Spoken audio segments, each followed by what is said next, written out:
ओए पूजा, थोड़ा मुस्कुरा दे यार।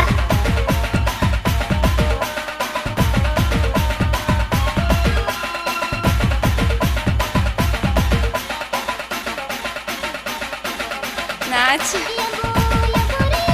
ले नाच। क्या नाम है आपका? सरजू बाबू। DJ DJ DJ DJ. नाम क्या है? नाम क्या है? सरजू बाबू। चतरा चतरा।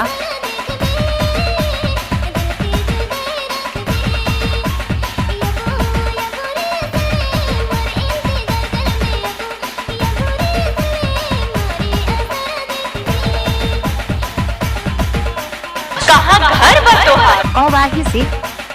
नाम तो आपने सुना ही होगा। कौन है? अच्छा, आप सुन रहे हैं नंबर 1।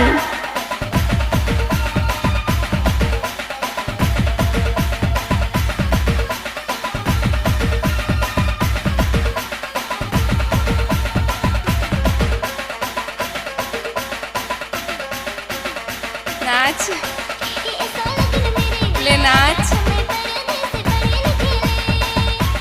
कहाँ से ढूंढ कर लाते हो तुम ये सब? और वाही बस्ती। अरे ये सब क्या? मजा आ गया। हमारी मिक्सिंग तो सबसे अलग है। नाम नहीं, तूफान है तूफान। ओए होए।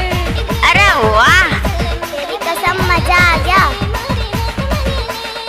नाम क्या है? सरजू बाबू। डीजे का नाम होता है? सरजू बाबू। डीजे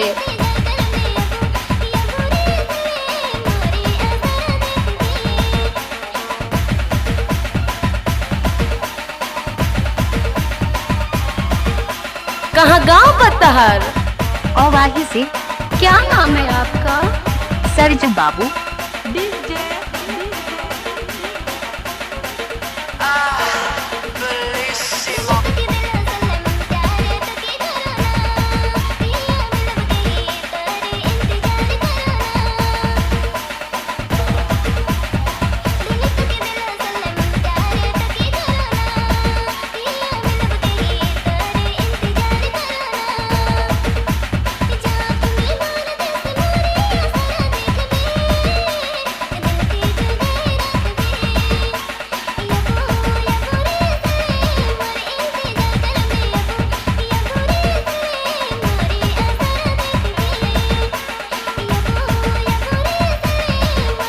सरजू बाबू।